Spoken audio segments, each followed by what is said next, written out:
and steam remains accumulated in main valve chamber.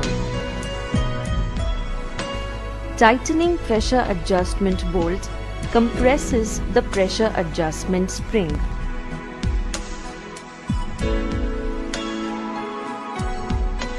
This results in deformation of pilot diaphragms, which in turn pushes the pilot valve plunger and SS ball against the spring located below, causing pilot valve to open. Accumulated steam in main valve chamber entering the pilot valve chamber through strainer screen called as control steam. This results in reformation of main diaphragms, which in turn pushes the push rod upwards and opens the main valve against its return spring and the supply pressure. Now, steam starts flowing to downstream line through main valve opening.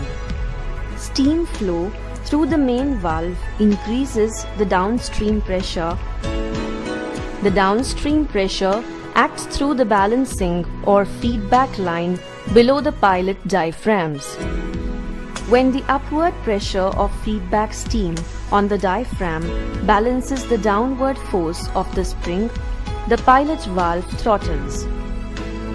Steam passing through throttled pilot valve maintains controlled steam pressure under the main diaphragm and positions the main valve to pass just enough steam to achieve the desired downstream pressure.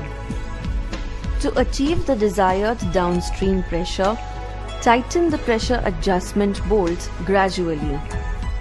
Once the downstream pressure setting done, an increase in the downstream pressure caused by a reduction in the steam load will move the pilot valve plunger upward and reduce the control steam flow under the main diaphragm, which in turn reduce the opening of main valve and maintains the set downstream pressure.